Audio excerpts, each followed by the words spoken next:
Hey guys, my name is Zach Both, and we're gonna put some beams in. We're gonna stick them down. So I'm Zach Both, ZachBoth.com. Follow me on Instagram.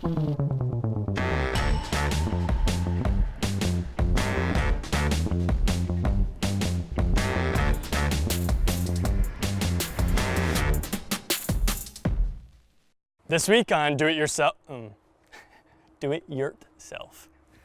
This week on Do It Yurtself, we're going to be building the platform that the yurt is going to sit on. This is probably one of the most important parts of the whole process. You want to get it right. This is a little precarious. So the first thing that you have to do is you have to find the center point of the yurt. Yurts are obviously circle, so you're going to just take a stake. Take a string line, measure it out to the radius of the yurt. In this case, I'm building a 30-foot yurt, so this is a 15-foot radius. And I just walked around just to try to figure out, okay, this is essentially where the yurt is going to be. Once I have the center point, then I can build off of that.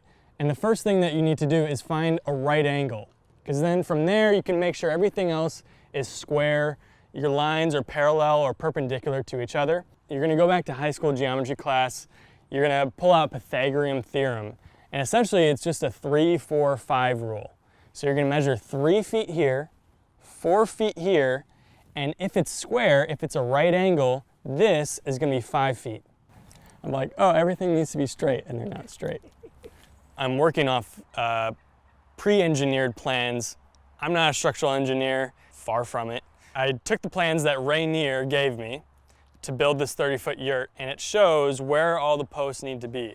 So there's gonna be 2 over there, 4 here, 4 here, and 2 over there. I need to come out with lines that I can find where the posts are gonna sit. You run these lines along your right angle, and you extend them past where you're gonna be building the platform. That just makes it easier when you have to remove the line because you're digging the hole. You leave the batter boards where they are, and you can put the line back once you're done digging holes or whatever you want to do. I don't need these. Once you have all your stakes in and your lines are in place and you're feeling pretty confident about it all, then you can start marking out where your posts are going to go. And you're going to work off the engineered plans that are going to tell you, okay, from this perpendicular, you're going to measure off 5 feet, and that's where that post is going to go. Or these are going to be 4 feet or 12 feet. One of these posts is 5 feet from this mark right here. So I'm going to measure 5 feet and just mark on the string with a Sharpie or marker 5 feet. Then I'm going to take a plumb bob or just anything heavy on a string and measure down from that mark on the string down to the ground. Once I have that, I can take some rebar or something around here, push that in. There you go. Do the magic of cinema, paint it. That's where one of the posts are gonna go. So you're gonna put that for all the other posts, and so when you dig, you know exactly where you're digging. We're gonna be digging our holes the old-fashioned way. Some good old manual labor with a post hole digger.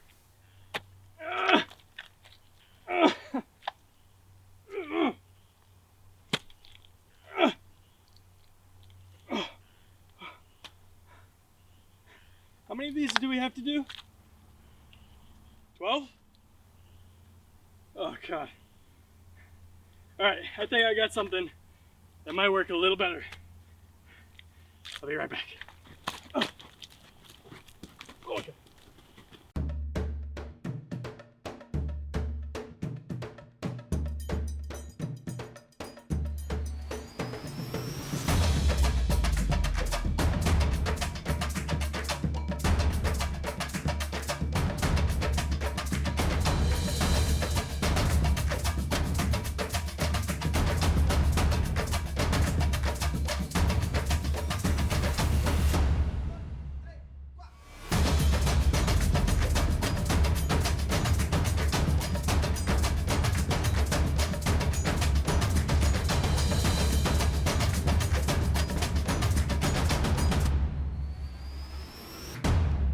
Not bad, right? Just found this back there. This is a Toro Dingo. There's a couple other models like it, but this will make the hole digging very easy. There are other options between the post hole digger and this guy. They do make these augers, handheld augers, that are either gas or electric powered, that can be operated by 1 man or 2 man, but they are still back-breaking work and you have to do a lot of lifting in order to operate those. And sometimes those augers, this auger bit on those machines only go up to a certain diameter. So I rented this guy and this guy. This guy, it was relatively inexpensive for the day. Other than that, I think we just should start digging.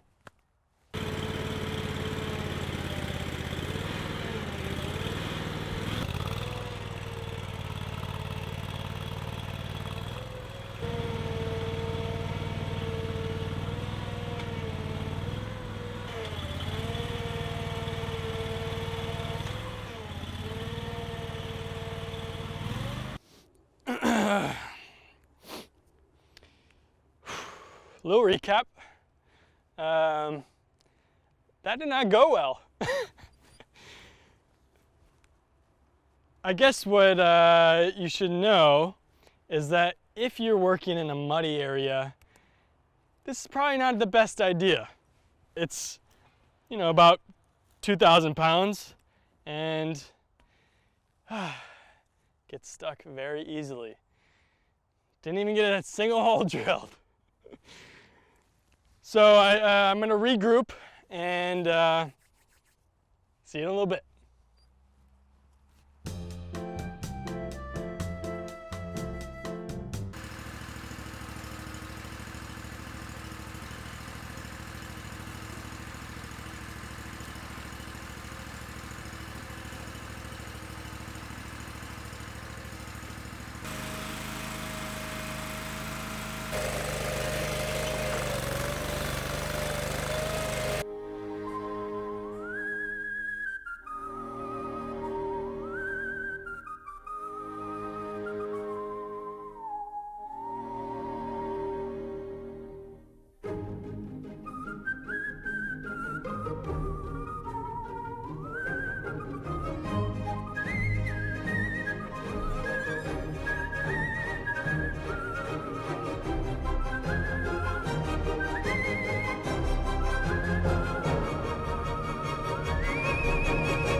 Another bag.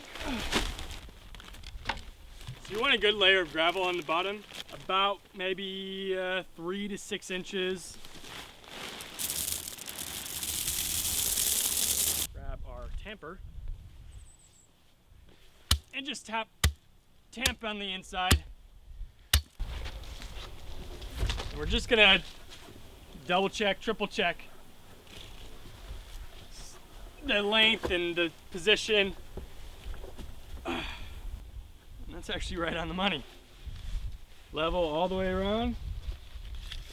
You know, I've been coming out here in the morning and finding frogs on the bottom of these holes. They're like death traps. But the conservationist in me takes a little shovel, scoops them out. They try to jump in now and they're pouring the concrete. RIP. According to code here, these sonotubes need to be 6 inches above grade, above the ground. We're gonna cut off about 5 inches and it should be at the right height for pouring.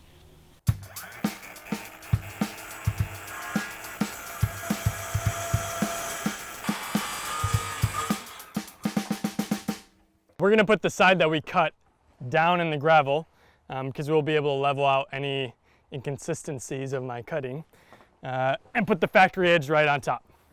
This is gonna be its final spot, so we gotta make sure it's level and at the right distance from the center line. The center line, 5 feet. We are going to backfill this tube so that it's nice in place when we decide to pour the concrete.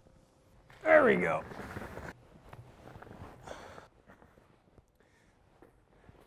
Now that our holes are dug and the concrete forms are in the holes, we can talk about these post footings. These are kind of standard now. About 10 years ago, you would just stick the post right in the concrete, but today they have these Simpson strong tie footings that are embedded into the concrete. So the engineering plans that we got from Rainier call for 4x4 post footings. However, after looking at the building codes in this area, we're required to use 4x6s. We spent a little more, got the 4x6s because our beams are going to be spliced on top, and the local code calls for 4x6s in that case. It goes to show how important it is to check your local building codes and change your plan, modify it based on what's required. These are a pretty penny. They're about 50 bucks a pop, but when it comes to your foundation, everything that's holding your yurt up, these are worth the cost. The last thing that we need to do is put one string line across these footings so that these guys all line up with each other. This is about 4 inches. So we take 2 inches and we'll just measure right off this center line and put another string line all the way across. We're gonna start mixing in concrete. And what you're looking for is almost like a commercial grade, high strength concrete, just because these footings are so important. So we're getting this Quikrete 5000 PSI. It should do the job, and it sets relatively easily and relatively quickly, so we can start building almost within a day or two. Zach, you gonna hold the push bucket? I thought You're I was not just gonna make an old man do it, are you? All right. Oh God! Ugh. Lift with your legs, not with your back. Boy, I could just lift things with my mind. Lift things with my mind. Lift things with my mind. For some context, that was 4 bags, and we are about halfway full.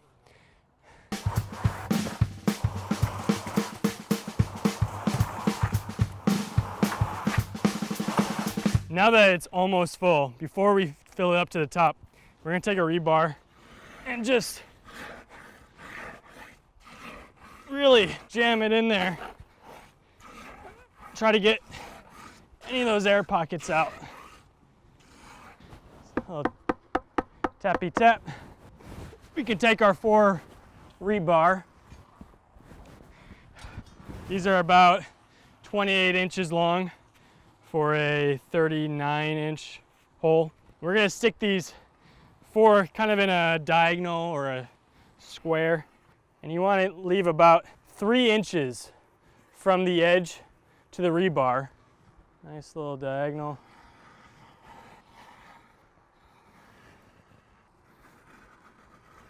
Bye-bye, little rebar. No.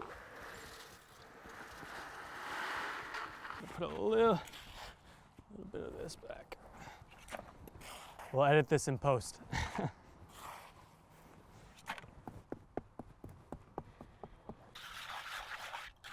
Mix up that extra batch that you put in there. You might have to do it a couple times. Because this is a 4x6, it doesn't matter which way we orient it. So we're gonna orient it this way. And woo, a little nervous. Get some of the mud off a little bit. Line up this edge.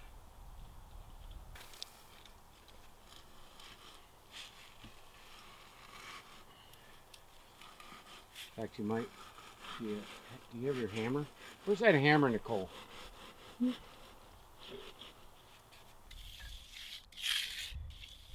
All right. Check for level. Yeah.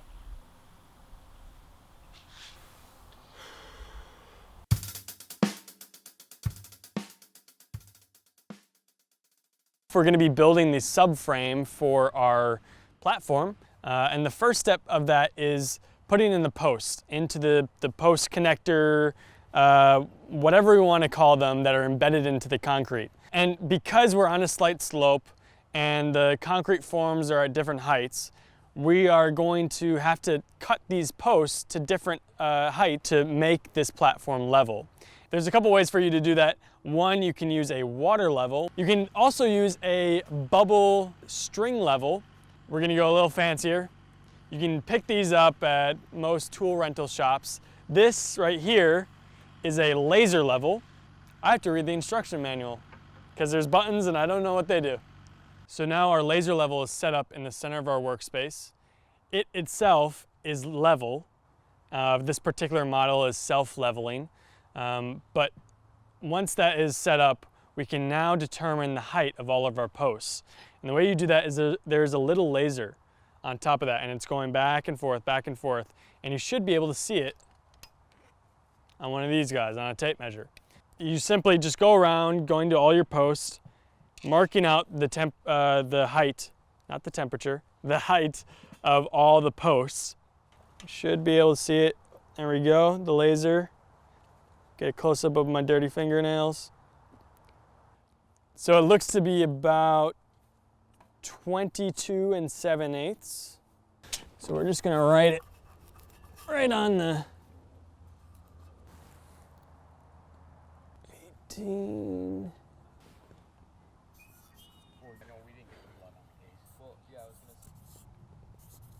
So now that we have our post measurements that we got from the laser level, the next step is to decide which post we want to be our control post.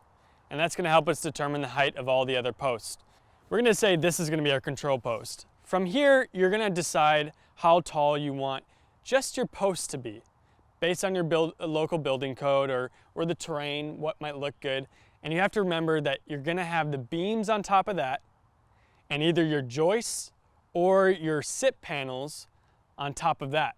For this, we're gonna say, just for example, that we want this post right here to be 16 inches. So now that we have 16 inches, I know that this measurement from here is 22 7/8 inch from this base plate to the laser that we set up. We're gonna subtract 16 inches from 22 7/8, which is 6 7/8 inch. And now we're gonna take that measurement, 6 7/8 inch, and deduct that from all the other measurements, the unique measurements that we got from the laser. And that will decide and tell us how tall those posts should be to get to this level, exactly this level. It's a little complicated. Takes some math scribbled down on a piece of paper, but in the end, you'll have something that is pretty level, and you can build right on top of that. All right? Time to get a pencil. Ooh, yeah, can we pull out the string lines? God, I hate these things. I never want to do anything with strings again. I'm looking forward to that all week. Yes, I have. Try the other one. There we go.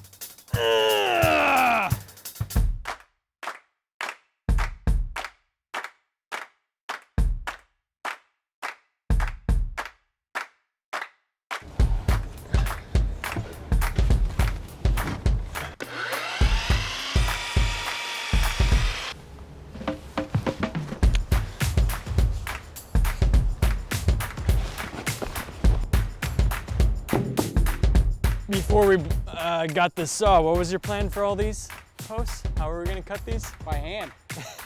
Hand saw, like in the olden days. This could be All right, terrible. order it up. Number 1! Number 10! Oh! Number 5! Number 9! Number 4, order up! Number 3, order up! Oh! All right, last call, number 2. I'm glad you have your glasses on. You might need a hard hat. Right there. That's crazy. With the laser level, it has to be all good. There we go. Batting 1,000.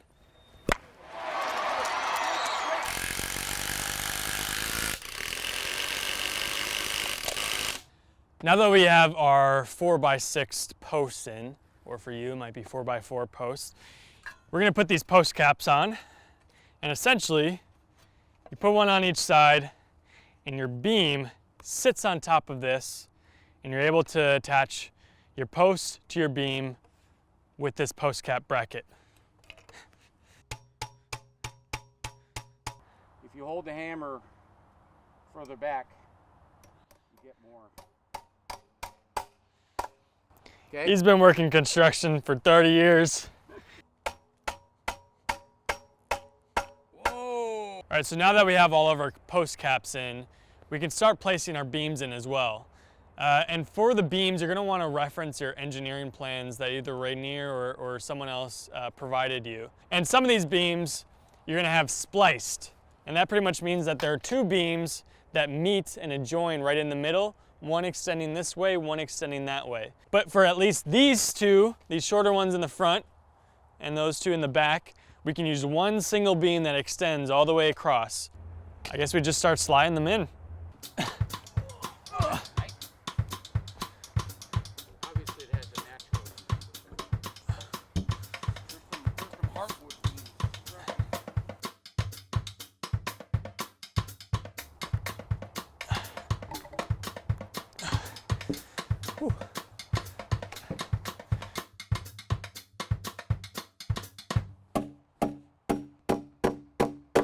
All right, that should do it. This thing is going nowhere.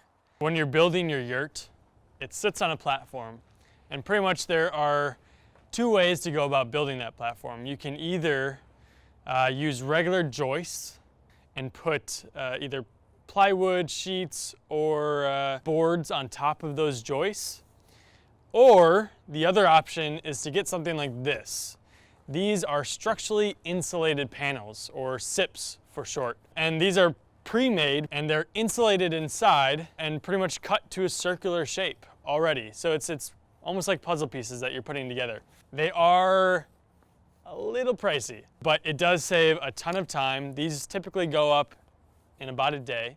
Before we can install these SIPs, it's best practice to pretty much seal them and weatherproof them from any moisture, mold, mildew. I think traditional exterior house paint should kind of cover the bases. My wonderful girlfriend over here is taking a break from hard labor and doing even harder labor. Everyone loves a beautiful lady painting structurally insulated panels. Is there any method to your madness that you would like to share? Is it too early for wine?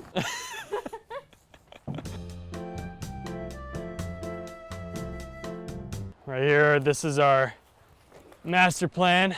All of the SIP boards have a number that correspond to this plan, and we're gonna start from the middle and build out.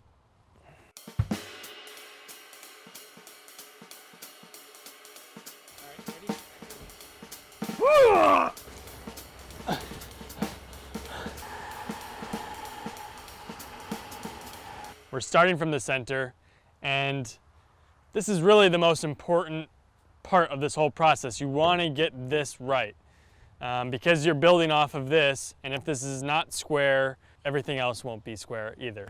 So we're going to spend a little extra time making sure that this is completely centered where we want it to be, and from there, once this is good, we'll screw it in, and the rest should be just like putting in puzzle pieces. In between the SIP panels right here, you have to put a SIP spline, which is pretty much a piece of wood, what is the equivalent of a 3x6, that is flush to this and flush to the piece next to it.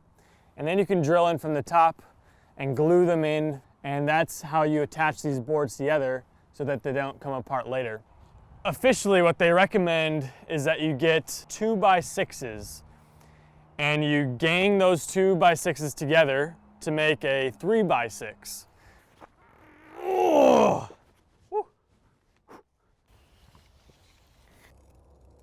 That's the line that we need to cut to make that angle. How are we going to cut these? Handsaw, like in the olden days.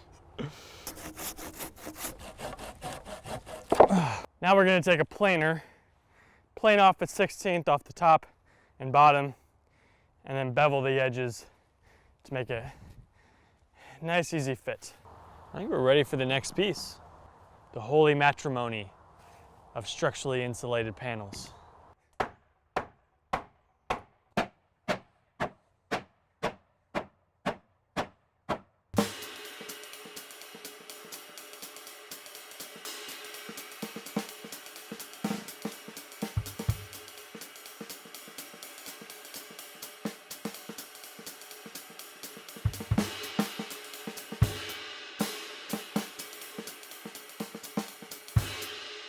When we built this subframe, we intentionally put in longer beams because after talking with some people, they actually said that you want these longer than what the engineering plans call for. Then we took the SIP panels and dry fit them in. And dry fitting means you're not screwing things in, you're just kind of setting it in place into position.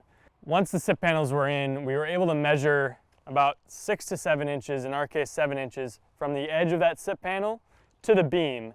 And that 7 inches gives you enough space for your pursing cable, which cinches your yurt fabric nice and tight underneath your platform. So we put that in, measured 7 inches, and marked it here. Once you got your line, you can start cutting. Either you can get a chainsaw. Chainsaw will cut right through this. But for us, you know the drill. We're gonna go with a good old handsaw. Once again, I don't know why.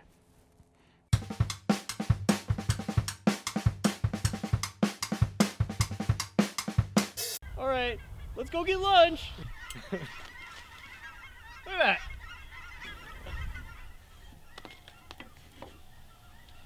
I totally just got shit on By a bird. What?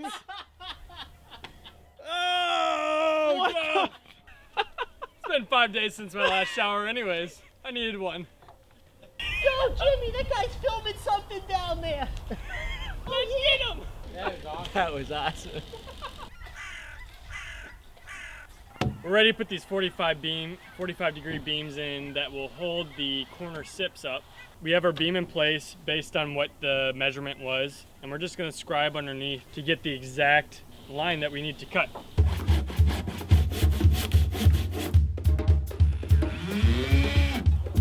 Yep.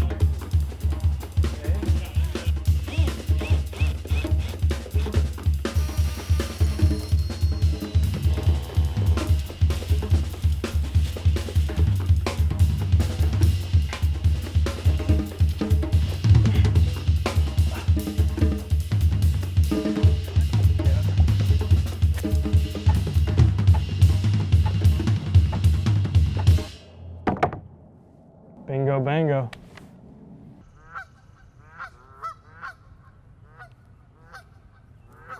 When the SIP panels are installed on the subframe of your platform, they still need to be attached to the subframe. They can't just sit there.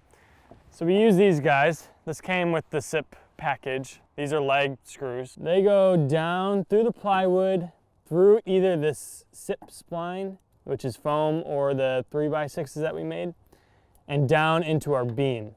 And that gives it the real strength that holds this whole platform to the frame that we built underneath. You want these things flush with the plywood, so we're gonna countersink.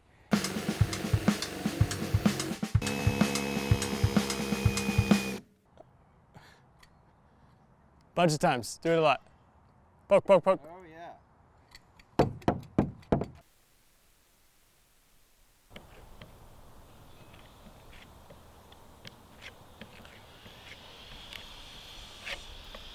One of the last steps that we need to do before starting our yurt build is putting a perimeter around the yurt platform. That's just so that we have something to secure the lattice into, as well as mark out our storage strip later, which tells us pretty much where everything goes. Now the way to do that, you're gonna wanna use some solid wood, preferably pressure treated, but obviously going around a circle is a little difficult with boards like this. You wanna do something called kerfing, which will take this straight board that does not bend and turn it into something that does. And you can see this board is already curved and will bend all the way around that circle. And we'll have about 8 of these that will encompass the circumference of our platform. Our engineering plans tell us pretty much exactly what to do as far as where to cut and how deep. And we're gonna leave about 3/8 inch of meat of wood from our cut. Again, if you cut too deep, it's gonna snap when you try to bend it. If you cut too shallow, it's not gonna bend at all. And then we're gonna space these out 2 inches apart from each other, and that should give us the result of bending a straight board.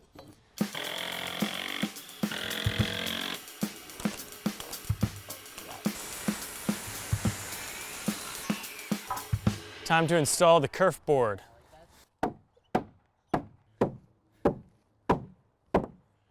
All right, so now that it's dry fit in here, we're gonna take good old screw gun, every 6 inches, top and bottom. I hand this off to you, the gauntlet.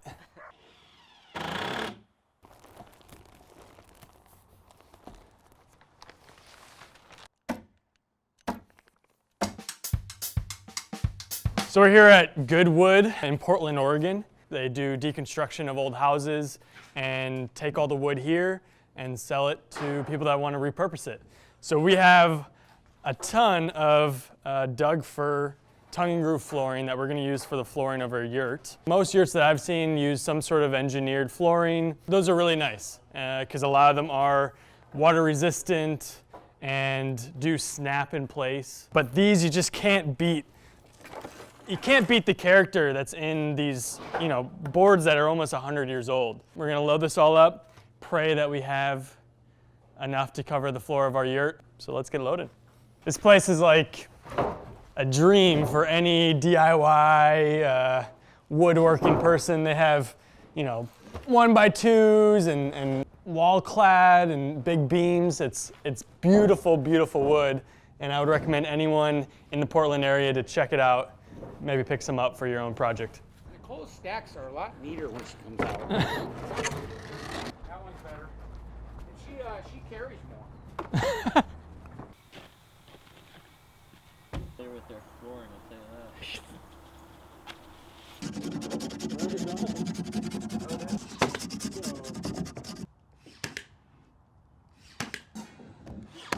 that. Yeah, maybe I should talk about what we're doing. Normally you would put the floor in before the yurt goes up. There's a number of reasons why we were unable to put the floor in. And the first reason being we have no time. Using salvage wood, it takes a lot of energy to prep all the boards. What these wonderful folks behind us are doing. So instead we're doing the perimeter all the way around the circle, which is what the lattice is gonna sit on. We're gonna trim it, and then after the yurt is all done, we'll come in and fill it in with the rest of the flooring. It's not ideal, but time is of the essence right now, so it's what we're working with.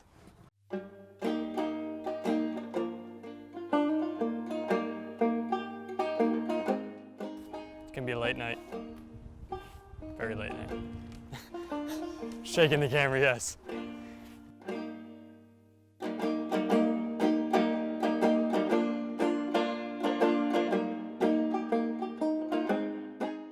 Did you ever see that movie Cutting Edge? About the ice skater that was a hockey player and he screws his eye up and she's a figure skater. He lives out east in Connecticut, long story short, he ends up, she needs a partner. Nobody will work with her because she's a pain in the butt. Play hockey anymore, but he loves to skate. She decides, okay, well, we're gonna try this. Well, they were racing to get up in the morning to see who got up first. I beat my son out here this morning. His favorite movie is a figure skating movie. It's a romantic. I like chick flicks. What can I say? I'm a sensitive guy.